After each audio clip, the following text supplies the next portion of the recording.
In today's video, I'm going to teach you how to set up social sharing on Squarespace. First, open your Squarespace site dashboard.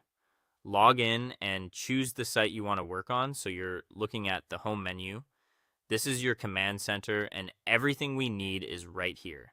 If you manage multiple sites, double check you're in the correct one before moving on.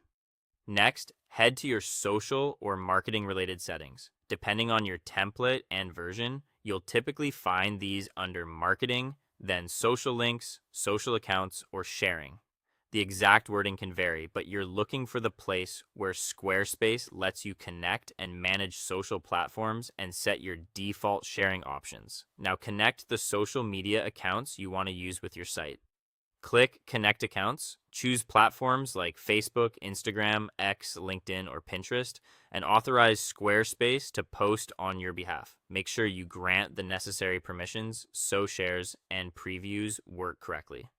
If an account was previously connected and shows an error, simply reconnect to refresh the link. While you're here, set a default share image if your design offers that option. It's a handy fallback when a specific page doesn't have its own image.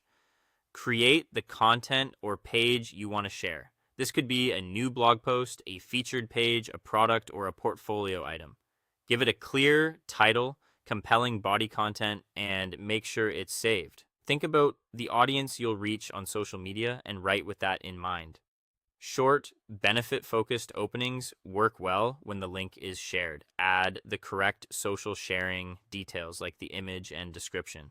Open the page or post settings and look for the SEO or social tab.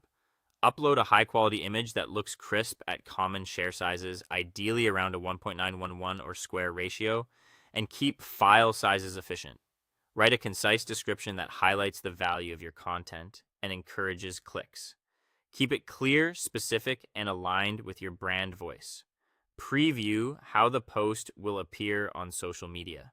Use Squarespace's built-in social preview to check the image, title, and description. If something looks off, adjust the settings and refresh the preview until you're happy with it. Finally, share or publish the content through your connected workflow. You can publish immediately, enable share on publish if your plan supports it, or schedule your post so it goes live when your audience is most active. Once it's out, keep an eye on engagement and refine your future share images and descriptions based on what performs best.